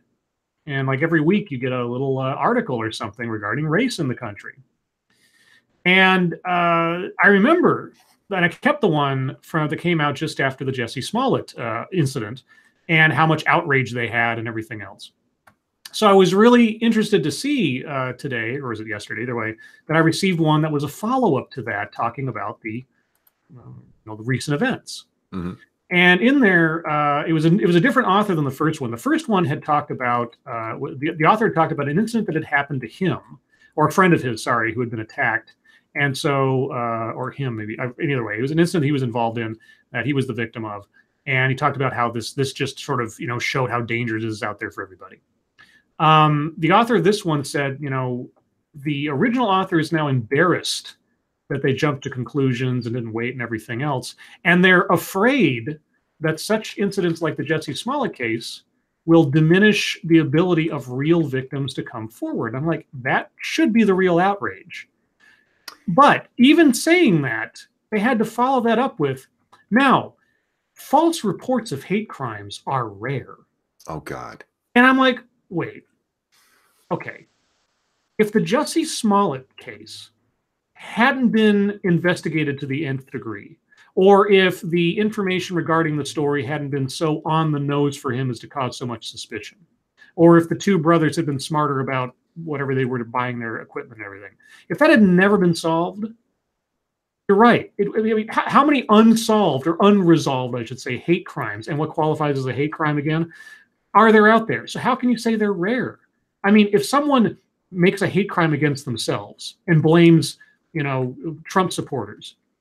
And there are no real Trump supporters because nobody ever did it except themselves, but they never resolve it because you can't, it's difficult sometimes to prove a negative, right?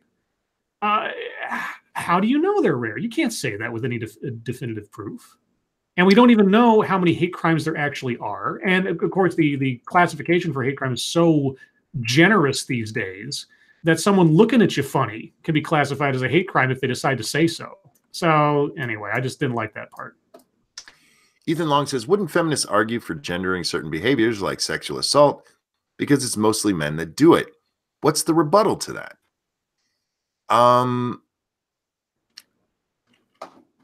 No, because it's rebuttal to what? The rebuttal to gendering certain behaviors like sexual assault, like saying male sexual assault.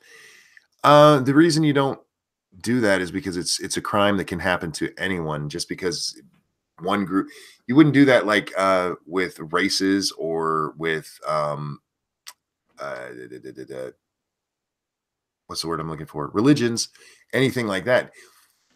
You keep the criminal code. We've actually had a problem because of the way rape is defined. Mm-hmm. In many places, it's still defined as vaginal penetration. Yes. So if a man is raped, they're not technically raped. Yeah. That's why you don't gender it, because you're actually hurting victims. Just because they're not the typical victim doesn't make them not a victim. Yeah. If you start classifying certain crimes as gender specific or that are only gender involved or something, you're not only, I mean, and not to take some of the language from social justice, but you're effectively denying someone's experience, denying someone's victimhood as being as important or equal to anyone else's. And if a man gets raped, that's not somehow a lesser crime than if a woman gets raped. If a female teacher has sex with an underage male student, it's not somehow a lesser crime because it was a male and not a female on male, vice versa, Yep. It's just equality under the law. that is one of the foundationary aspects of American justice, as it should be. Not that it always is. I understand the system's not perfect, but like you start delineating between sexes as to what is a real crime versus not another. You're right. You've just turned the script on. Well, she was his wife. It's not really rape if it's your wife, kind of thing. So.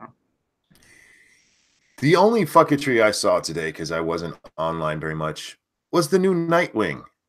Oh, right. And I'm only doing this hoping that Weibo watches this because I know it'll drive her nuts. Yeah, I saw that female Nightwing. Nightwing got some titties, y'all. Nightwing is a girl, and DC asked us what we think on Nightwing 57. I'm not going to watch it. I don't care. But they've turned Nightwing into a chick, at least for the time being. So is that like, and I know comic books are always fluid and everything, but is that a story that's in continuity, or is that one of those like Elseworlds kind of things? I've heard that it's because Dick Grayson is hurt and some police officers on the force have decided to take up his mantle. And that she's one of them. Oh, so it's like they're Nightwings now, not just one. Yeah, like when Batman got hurt and there were several Batmans. I thought only the one guy took over, the as Azrael or Azazel or whatever his name was. I thought there were a couple who stepped in. Not I don't know. Weren't like official, but I remember when Superman died, like 4 different Supermen showed up. Yes, it's a DC thing. I mean, they hurt one of their people and they bring out like 7 more. She'll probably later be called Tampax with wings or something. Always with wings. I've been waiting all day to make that joke. Oh my god.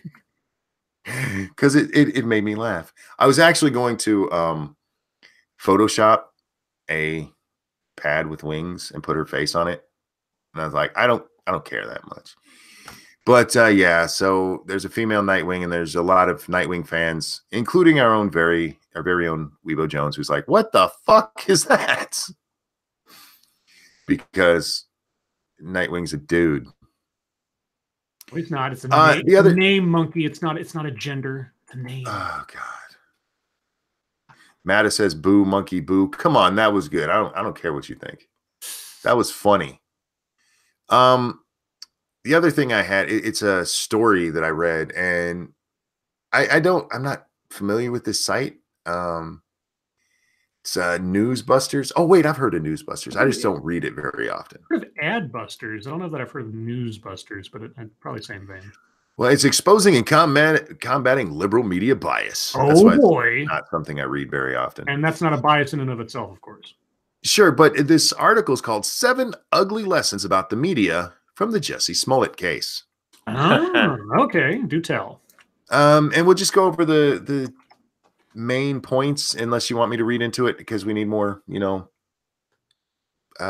explanation. Number 1, the media will never, ever learn. Doesn't seem like it, does it? Nope. No. The Smollett attack came directly on the heels of the Covington news cycle. What they don't point out here is that came directly on the heels of the BuzzFeed news cycle. Exactly. So, yeah, I can't argue with them there. As far as we've seen, yeah, the news is never going to fucking learn. Number 2, celebrities won't apologize. It's an individual thing. Some have. Not all, but... Have they actually apologized? Or have they said, I got that wrong, I jumped too soon? Well, it depends on what you define as apologies. There have been several people who come out and said, I acted too soon. I made a judgment without all the information, etc. Now, to what degree they're being sincere or they try to hedge it, like I say, it varies from person to person. But there have been things that have sounded apologetic. Lady Monkey is in chat, and she says, I thought Ranting Monkey was going to say he wasn't familiar with reading, and I was like, we're all aware. We're all well aware. It's nice that I fucked up reading that. Thank you, sweetie, for being my rock. Yeah, I haven't seen any of them actually apologize. I've seen, like you said, given half-assed, it kind of maybe could sound like an apology. but I haven't seen one of them go, you know what? I'm sorry. I fucked this all up. I should have waited. I shouldn't have believed this asshat. Like I say, I've seen, maybe not celebrity. I know I've seen some media figures come out and say, blah, blah, blah. I wish I had them in front of me. If I find an example, I'll tweet it out. Number 3 is the Roseanne standard won't apply. Oh, well, that has been true in several cases now, yeah. Mm-hmm. And, I mean, she got fired for a tweet. Yep. He's still not fired. Exactly. So, I mean, he's not wrong. Who wrote this? Christian Toto. I'm assuming that's a dude. We're home now. Wait. We're back. Not in Kansas anymore, Toto? Yeah, Toto. Yeah, okay. Toto. Reigns in Africa. 4, Trump derangement syndrome is very real. That is undeniable at this point and has been for a while now.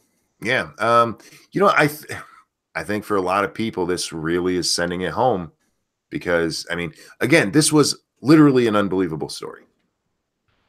You would have to be a complete moron to believe that first story was exactly how it happened. Yep. Before we got any of the other evidence, just that first story. That very night, if anybody wants to go back and find the show for that night, we were saying then, this doesn't sound right. Mm-hmm. And we were more on point than the major media outlets, anything, or at least as far as they would admit. And that's what I always wondered. It's like, how many of these guys were really actually suspicious, but there wasn't any political advantage to being suspicious publicly, We said that first night, the only way it makes sense was a targeted attack. Yes. Which is exactly what it was. Yeah. The American Celt says, are we talking about Jussie? He was removed from Empire. No. His parts of the last 2 episodes have been removed. He has not been fired. Right. That there's differences there.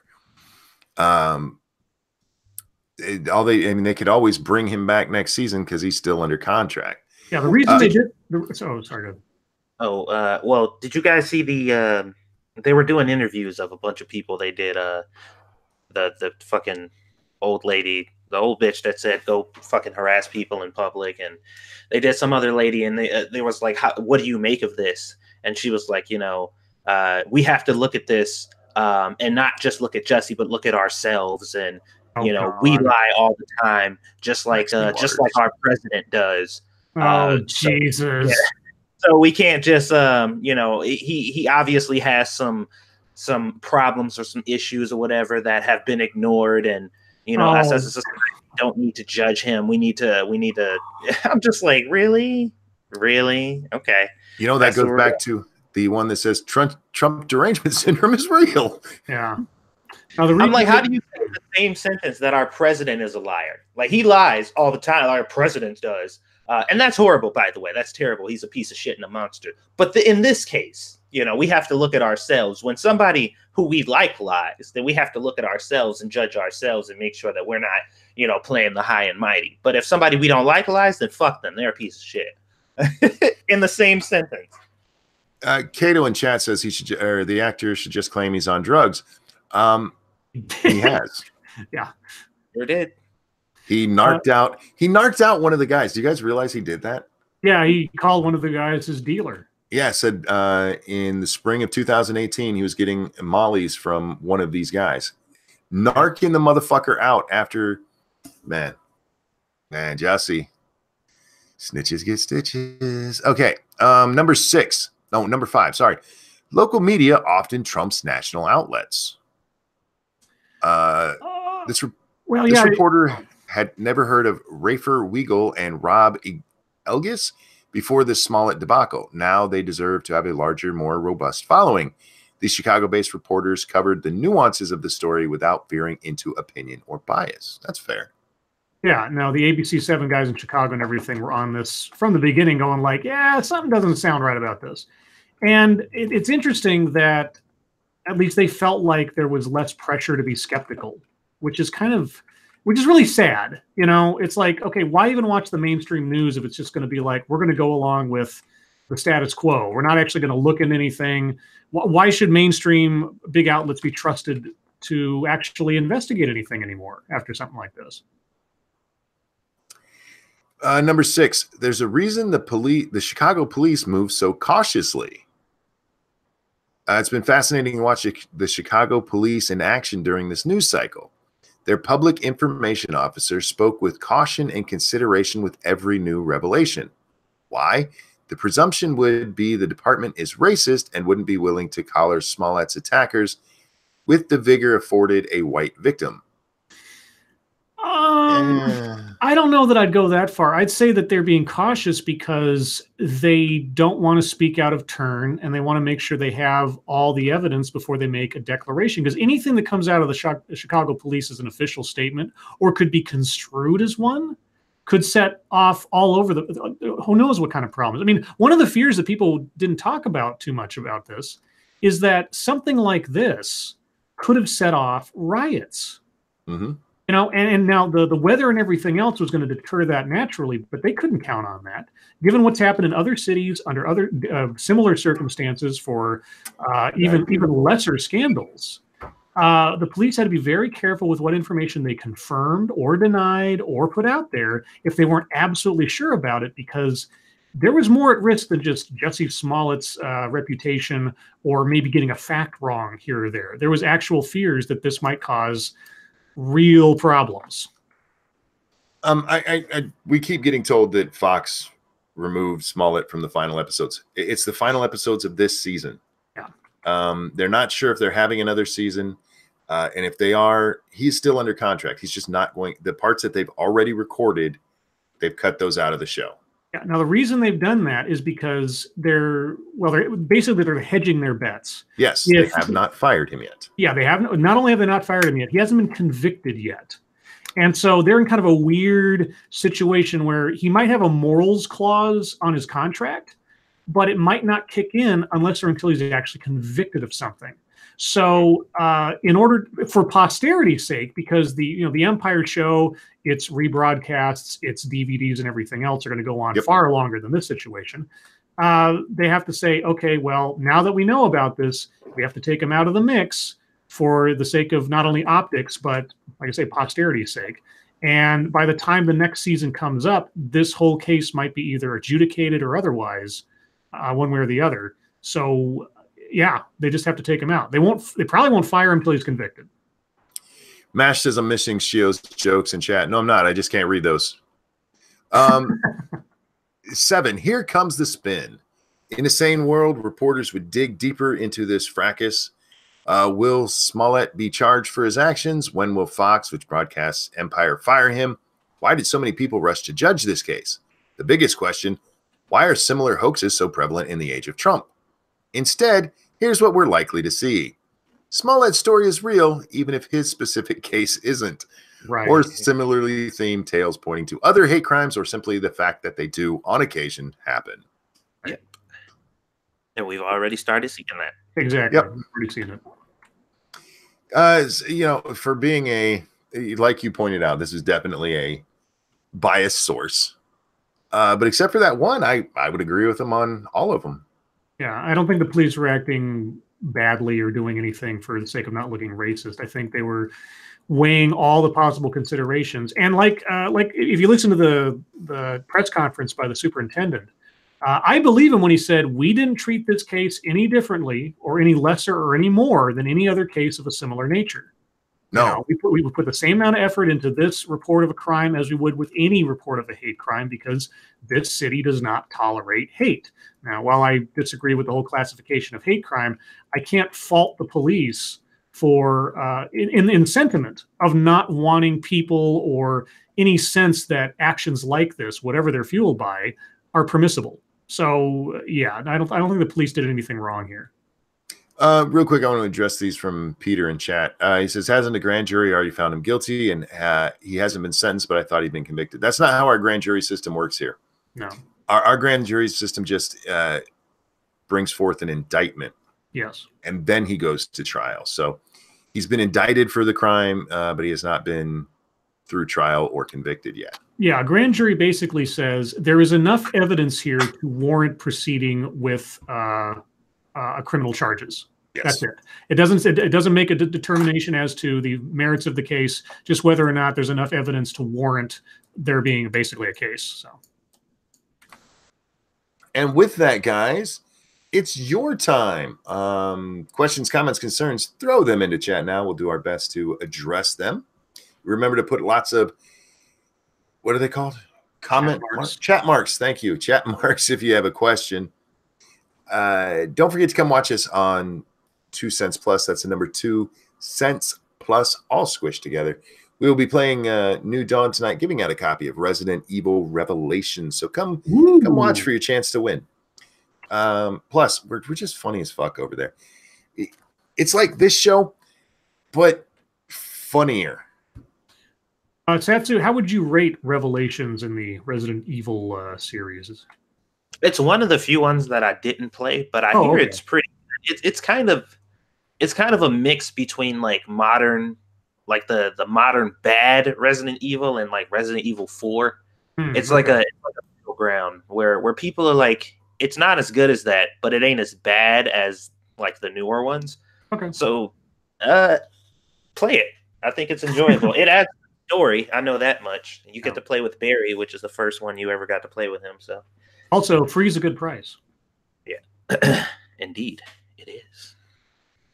I was looking it up to see what the rating is, but I can't type where the fuck. You can't read. You can't type. What good are you, monkey? I'll ask your mom. Oh, she had her birthday the other day. Oh, well, happy birthday to your mom. A random matter-of-fact statement after.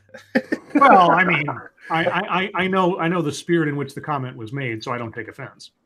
Oh yeah, it's very positive reviews on the game. So okay, cool. And I know you can't always put a lot of trust into your Steam ratings. Let's see, out of 3,463, it's got a very positive rating. So there you go. Let's look at our questions here. Where's the first? I see that's what happened. That was Peter's question, so we're here. Would you want a dog that's half black lab and Dachshund? I'm not a dog person, so no. Yeah, I don't know what that would mean. It would be a weirdly shaped dog. I'm a cat person mostly, so yeah. Satsu, what's up, buddy? Would you like a dog that's half black lab, half Dachshund? What's a Dachshund? Those are those little wiener dogs. Would you call that a black dot? A black. It's a black wiener. Dude, I seen a combination of a pit bull and a poodle. Oh Jesus! That was a terrifying creature. I'm more imagining the logistics of that mating taking place. Jesus.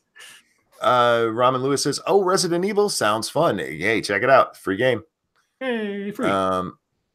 And Ramen, if you win, stick around to win. He actually won one the other day and stuck around to win. Oh, congratulations on sticking around. Satsu, would you like Resident Evil 3 remastered? Oh yeah, they're already talking about the possibility. But I think they said if they do it, it's going to be after 8. So whatever 8's going to be, like whatever that's going to turn out to be, they are definitely exploring after the success of the remake of 2. They're looking at it. Oh, I imagine. It should be in space. It has to be in space. Let's see. Why did the Scarecrow win a prize? He was outstanding in his field. There, it's safe for work, monkey. Thank you, Shio. He gave us one we could read out loud. Let's see. Ron Corp says, I'm still being vigilant to get my stream account country changed. Like I said, Ron Corp, we'll figure this out. Ron won last night. Oh. But he's located in his Steam account says he's located in Japan. Oh. So it wouldn't let me award him the game. Oh, that's lame. Yeah, so we'll figure it out. If it has to, I will get you. We've had this problem before, so we just give him a gift card for the amount. But you have to be friends with me for at least 3 days before I can give you that. So guys, right. if you're interested in winning, make sure you're friends with me and Satsu. Indeed. What happened to your stalker monkey? All her tweets were gone. She blocked me. And if she did anything else after that, I have no idea. Although somebody did mention that she was still tweeting about me after blocking me. She's obsessed. 2 cents. What's your feelings on the Fallout 76 abomination? I had fun playing in that clusterfuck of a game because of the way that I play Fallout. But it is indeed a clusterfuck of a game.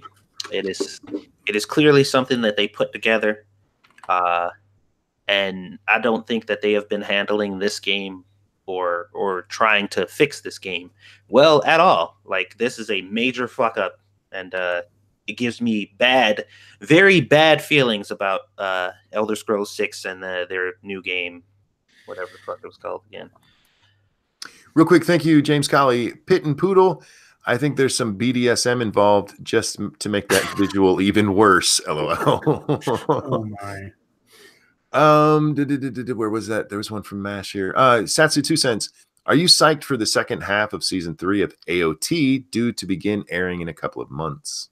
I am. I'm always excited for more Attack on Titan. Although the feel of the show has changed, really. Like, now that they've kind of, like, the Titans aren't really the center of it anymore. It's kind of weird now.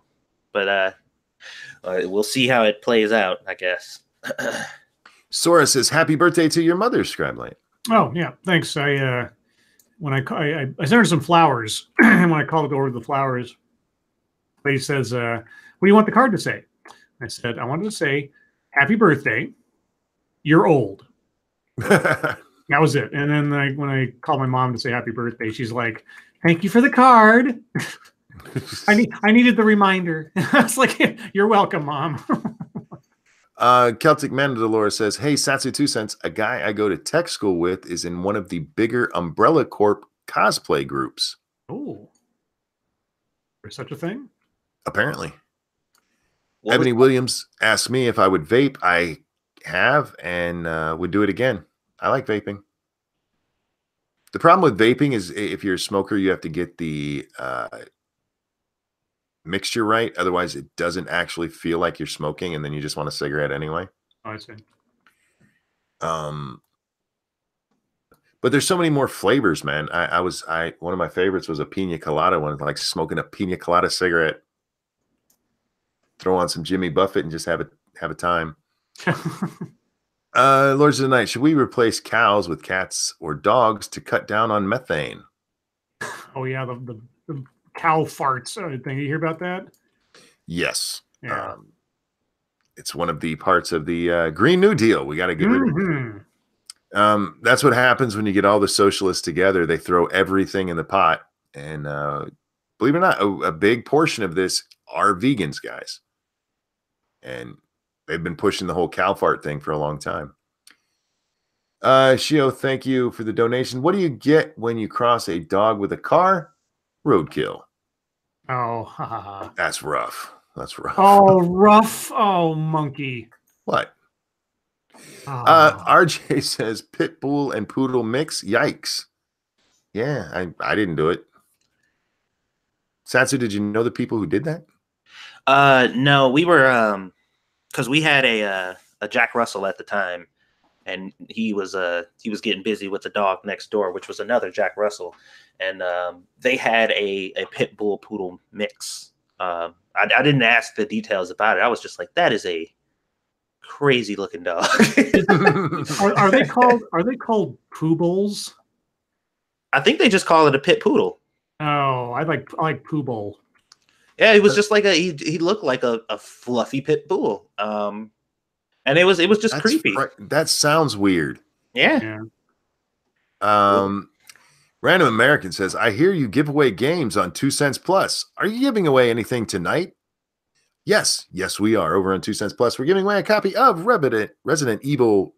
Revenant Evil. Rub it in evil. Rub it in as evil as you can. Resident Evil Revelations. So yeah, guys, come check that out right after this show. Wouldn't that just be Dead Space? What would be Dead Space? Oh, Resident Evil in space. Oh yeah, I guess it would be. Kind of, sort of. But I don't know. Where else could they take Resident Evil at this point?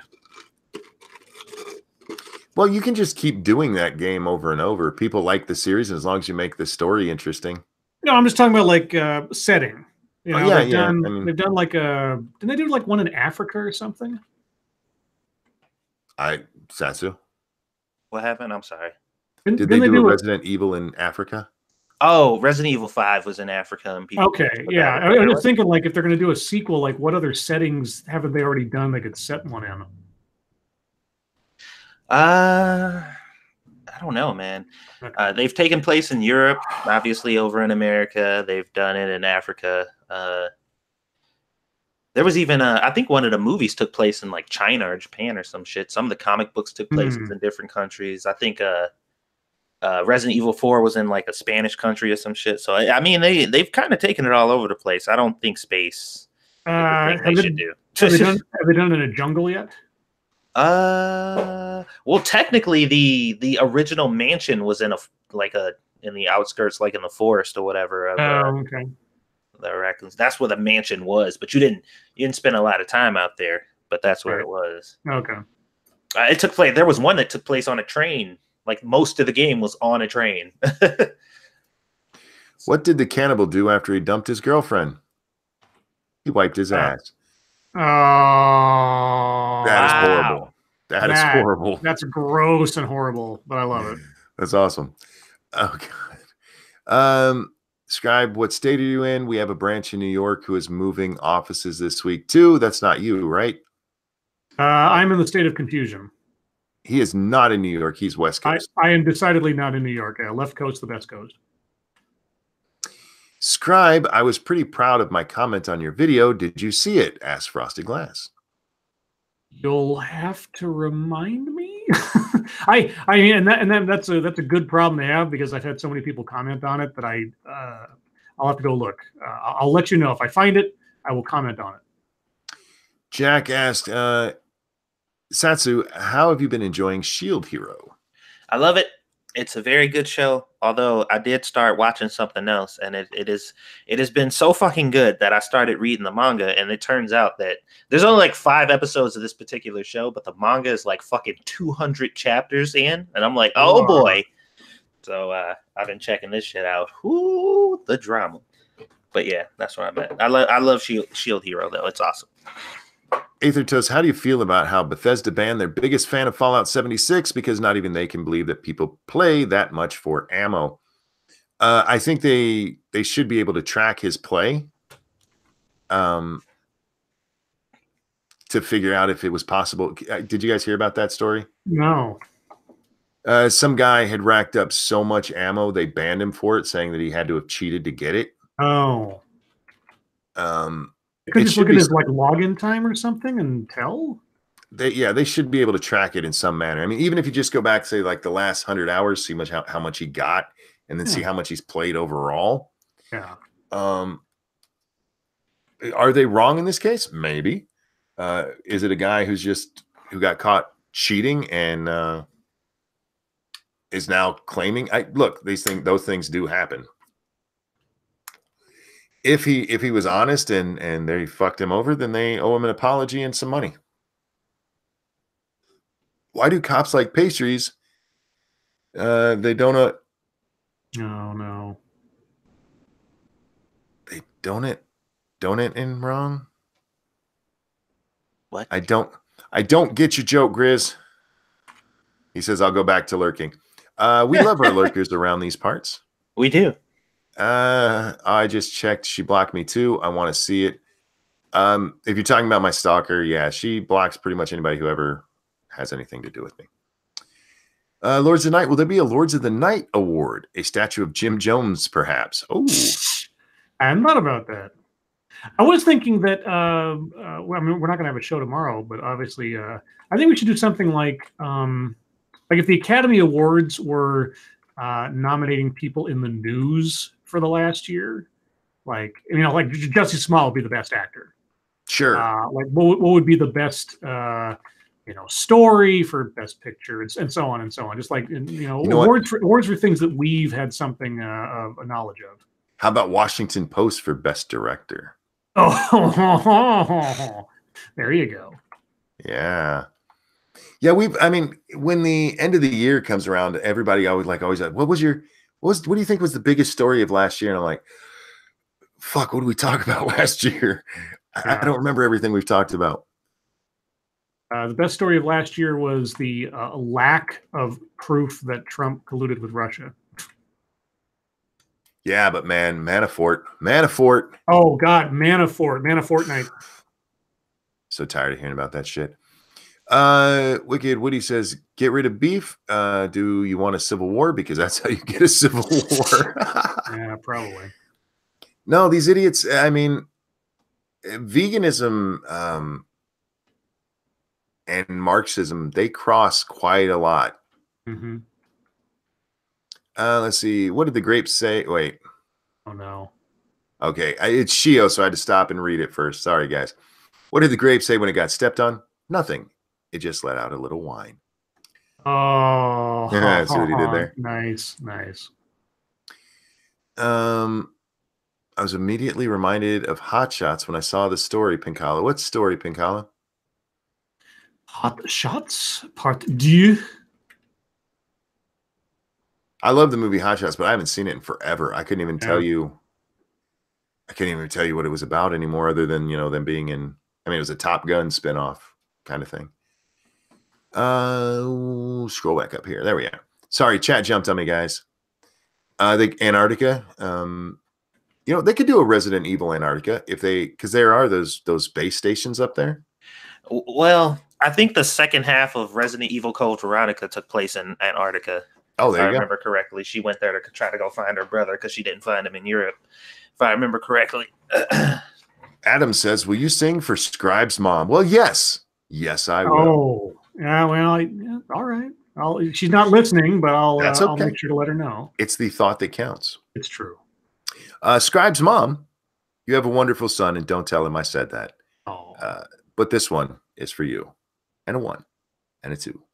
Happy birthday to you. Happy birthday, Scribe's mom. Happy birthday to you. Did you know he can sing? Happy birthday, dear Scribe's mom. Dear mommy. Mommy, that's gay. Happy birthday to you. Happy birthday, Scribe's mom. I hope you had a great one. Yeah, it's really hard. Thank you for the 36 hours you spent making sure I came out just right. There you go. It's always hard for me to do my bad singing when you're over there singing good. Yeah, Jordan, that's the point of showing you up, you see. Jordan said, that grape, you're not raising it right. Oh. Let's see where we at here. Do you think in some off-brand anime they call a guy Asa Boy Pussy? What? Cannibal Caretaker. That was specifically directed to me. I'm the wrong person to ask about any kind of anime. I don't know shit. What was the question? I'm sorry. Do you think in some off-brand anime they call a guy Asa Boy Pussy? I'd have no idea. Probably not. Resident Evil Winterland. What would be a good setting for the next Assassin's Creed? Samurai or Vikings, maybe? Yeah, I mean, if they're doing it by eras, there's only so many left that have enough of an interesting aesthetic to go by. Because they've done Greek now and Egyptian, I think. I got one. Assassin's Creed, Star Wars. Have they done World War II yet? I don't know. I don't follow the franchise. I own one of the games because I got it on sale for 2 cents. Oh, okay. But I don't know if I've even ever loaded it. Let's see what else we got here. Thoughts on fans of Ghostbusters 2016 losing their collective shit over the upcoming new Ghostbusters movie. We've talked about it a couple of times. Yeah. Real quick, thank you, Cryptic. Read the history of GM. It was an autobiography. Oh. All right. I think it's insane that they're upset that the idea of going back to the roots of the franchise is a bad thing. Mm-hmm. They mostly got their feelings hurt because he said, "What, this is for the fans of the franchise?"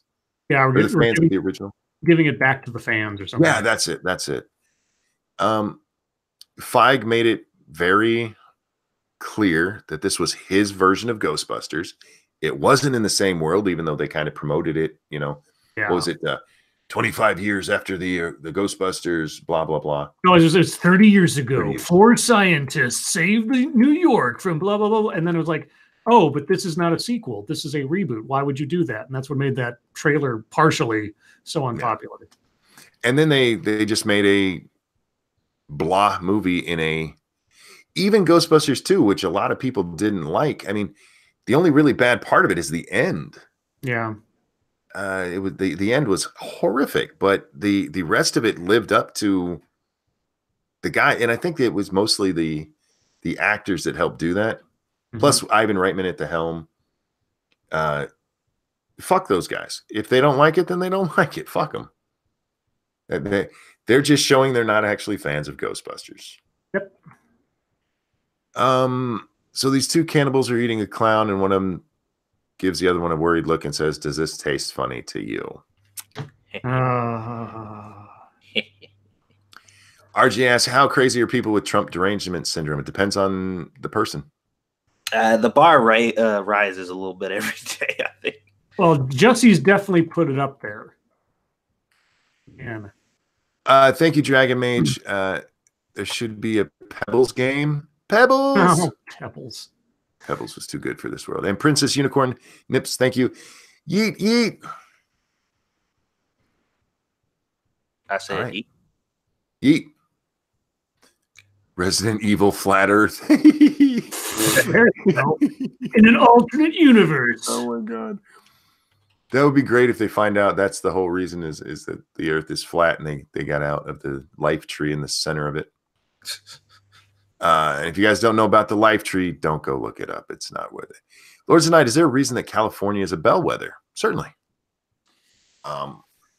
It's because it's where a lot of pop culture comes from. Mm-hmm. It spread through TV and movies, which is where, I mean, it's where Hollywood is. A lot of people look towards, like Monk said, Hollywood, television shows, art, fashion. A lot of that stuff originates from or is highly concentrated in California. Yep. And honestly, a lot of the ideas that, you know, I mean, gay marriage, for example, that was far more readily popular an idea in California first than a lot of places because of the concentration of gay people in California and the relatively accepting atmosphere there. And so, you know, eventually that became the standard. So California is not necessarily all bad. Sometimes they just have a finger on the pulse of things before they take root elsewhere. Always not all good either, but you know. Mr. Adam says, we've had Weibo and SDA at the zoo. So when's Monkey, Satsu, and or Scribe going to visit the zoo? I've been there many times. Me and Satsu kind of stream when you guys are streaming. Yeah, I've been to the zoo once or twice, I think. But yeah, it's always a matter of scheduling and my work schedule and stuff too. Sorry.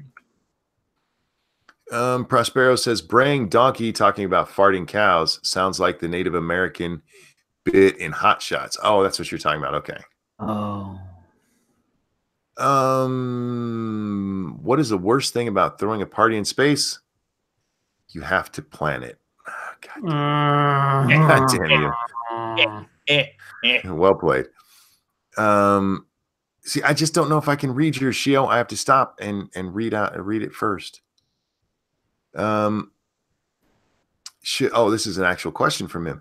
Should people who've joined ISIS, who are now returning to the West after losing the war, be sentenced to death, terrorism, crimes against humanity charges? Depends on what you can prove, I guess. Yeah, I don't know if they should be sentenced to death. You could definitely, I mean, treason maybe. Definitely. Well, they joined a force against us. I don't know. I don't know if that sentencing them to death is the right thing. I kind of like the idea of not letting them in, especially like this bitch Hoda, is that her name? Hodo, the one that's trying to get into the U.S. Yes. She's Let her go back to Yemen with her parents. It's amazing how now she suddenly wants to be here. I hate your country. I'm going to go fight against. Oh, wow. Your country was so much nicer than this shithole. Mm-hmm. Oh, man. Buyer's remorse, as they say.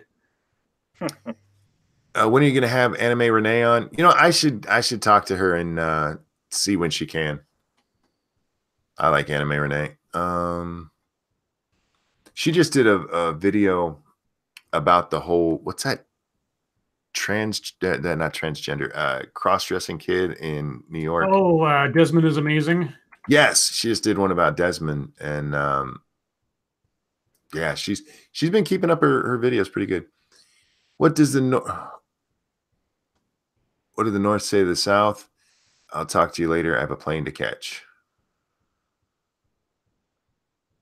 What? Okay. I'm missing something. I'm just reading. Is that a time zone joke? It might be. Okay. Yeah, maybe. I feel like that might be a time zone joke. What did the Scarecrow say about his job? This job isn't for everyone, but hey, it's in my genes. God damn it. All right. Guys, we do have a couple of promos to do, so let's get those out of the way. If you have any more questions, get them in now because we only have like 4 minutes left, so toss them into the chat. Scribbles, you want to tell us about your show tomorrow? Yes, so tomorrow at noon Pacific, 8 p.m. GMT, because that's when some people care. I'll be doing a Familiar with the Matter, where I'll be discussing long-haul trucking with Diesel Dave. Yeah, looking forward to people having any questions, comments, or otherwise, or just to have fun with Diesel Dave talking about the adventures of long-haul trucking. Over on the Streamlabs, thank you so much, Wicked Woody. I just watched a program about beavers. It was the best damn program I've ever seen. You guys are lit tonight. This is awesome. Yes, Mash, I did see her latest videos on the abortion one. She actually put it off for a while to make sure she had all of her information right, which good for her because a lot of people don't do that. We will be over on 2 Cents Plus playing New Dawn, Far Cry New Dawn. New Dawn, Far Cry New Dawn.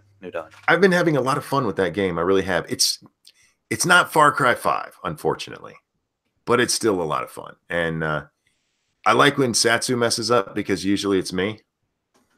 And it's like, haha, it was you this time, fucker. Monkey likes to set off alarms quite often. The last one, I didn't realize what happened because in my single player game, I did not set off alarm doing that. Oh, what? It's true. Oh, Grouchy Gamer, thank you. Wanted to be the last on to throw you a couple of bucks. Well, thank you so much. I cannot tell you how much I appreciate everyone's generosity. Where were we? There was a question for you, Scribbles. What's Scribe's favorite day of the week? Probably Friday because it means I'm just about done with work and ready for the weekend. I guess. I don't know. Oh, random. Did you hear about the cannibal's girlfriend? Did you hear the cannibal's girlfriend was missing? The police questioned him. He said there was an argument. Things got heated. Mistakes were made. Miss and then stakes. 2 words. Anyhow. God damn it. Peter, thank you, who says, sorry, OGG. Now there's a fight to see who can donate last. Damn.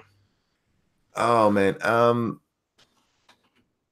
I really don't care about the Oscars. That'll dominate the news tomorrow. I am waiting to see what stupid shit gets said. That is what I care about the Oscars or any of these fucking award shows anymore. So I won't be watching them, but if you guys are, I hope you enjoy them. I hope your favorite picks win. And I hope Black Panther wins because it's the only movie I've seen. James Colley, thank you so much, who says my turn. And with that, guys, we will be wrapping this up because by the time I'm done talking, it'll be the end of the show. Thank you guys so much for the generosity, the super chats, the donations over on Streamlabs. Cannot tell you how much I appreciate those. You guys are amazing. But also, thank you guys for just showing up and hanging out and talking with us. You guys are we'd do it without you because I like talking with these guys, but you guys make it a lot more fun.